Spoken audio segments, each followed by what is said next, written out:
My family cut contact with me for 9 years because of a lie. Now it's my turn for revenge. My cousin accused me of something I didn't do. And my family were so disgusted by me that they cut contact. I just feel so lost on what to do. I grew up in what was probably the most normal of normal households. My parents worked a lot, but still managed to care for me and my 3 older sisters. We were never super close as a family, but never had any issues either. The same goes for my extended family. They always lived a few hours away, but we saw each other during summer holidays or Christmas and always got along great. But when we got older we naturally grew apart as everyone had their own lives. I'm 31 now. In 2014, when I was 22 and attending uni, I got a phone call from my mother that turned my life upside down. I remember I didn't even answer at first, because I was gaming with friends, but she called again immediately after the first call. This was an unwritten rule in the family. If you call twice like that, it's important, like someone died important. So when she called again, I excused myself and answered, only to hear chaos in the other end, like people were arguing. But when my mom realized I had answered, it sounded like she went to another room and closed the door. I just asked what was going on and I heard she was crying. My memory of this conversation is a bit blurry, but she basically asked me if I had something to confess to regarding Eve. Eve is my cousin on my mom's side and is 7 years younger than me, 15 at the time. At that point, I hadn't even seen Eve for several years. I just said no and asked what this is about. She just cried even harder and started accusing me of intimately assaulting Eve back when we were children. That Eve had told everything to my sister, and that my sister told my mother and my aunt. Eve had told them that back when she was 9,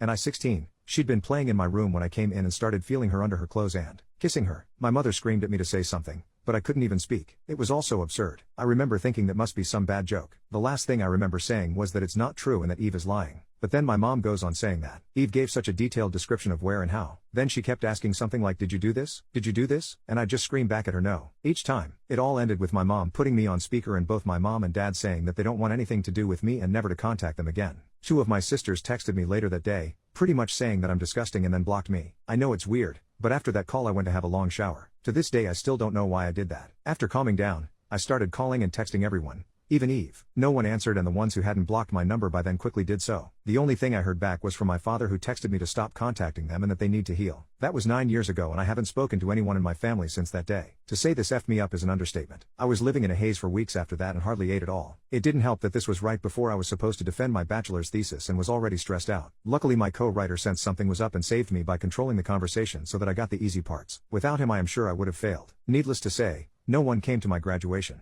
Then started the worst period of my life. I spent the first year expecting the cops to knock on my door and arresting me for sexual abuse. I didn't land any jobs, just living off my saved money. I drank a lot and did oxy. I also grew resentful and violent. The only reason I didn't hurt anyone is because no one was around. My neighbor called the cops on me once after I had smashed a glass, but I managed to convince the officers that I had just dropped it, and they went away since there were no others inside my apartment. Instead of sleeping, I spent my nights planning how I could hurt Eve and make sure no one ever found out. Even thinking how I could actually do the things she'd accused me of, but much worse. I know, I'm not proud of that. I landed my first real job in my field in late 2015. Only then did things start to improve. I focused all my time on my job, as it gave me something normal to do. Recovery was a slow process, but I drank less, sober now for 4+ years, and smiled more. I lived cheap and earned good money, so I made a point of buying myself a nice gift for my birthdays, a VR headset, a motorcycle, Lego etc. And last year I moved from my shitty apartment and bought a small house. It was an old dream of mine to have my own garage and a garden to care for. This has boosted me even more. So my life is okay now. I still have problems. I've been on antidepressants for the last few years and while they help, it's not in a happy way. They simply remove the dark thoughts and replace them with dead ones. My trust in other people is close to non-existent. I've tried dating,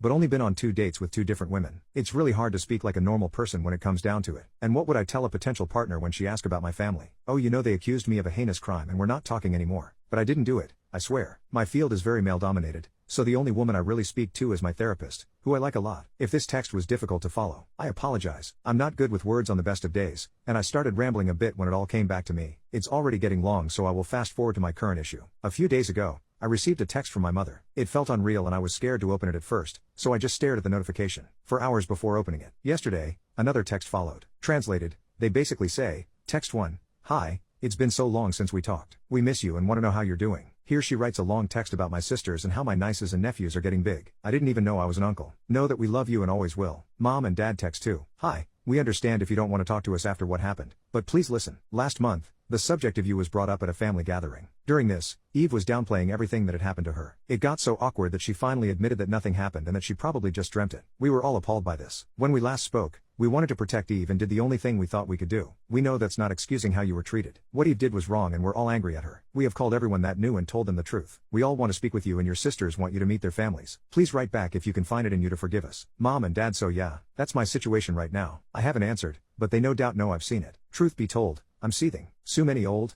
Crappy memories are now stirring again. I don't want to forgive them and I wouldn't trust myself to be in the same room as them right now. Part of me wants to call my family and unleash everything on them. To guilt them with everything I went through until they all hit their rock bottom. Then dedicate my life to making my cousin's life as miserable as possible. The other part wants to ignore them and continue with my okay-ish life with my motorcycle and my garden to keep me company. I don't have any friends. The only people I speak to are my coworkers, but we're not really close. I've called my therapist's clinic, but they told me she's on vacation and won't be available for weeks, and I don't want anyone else than her.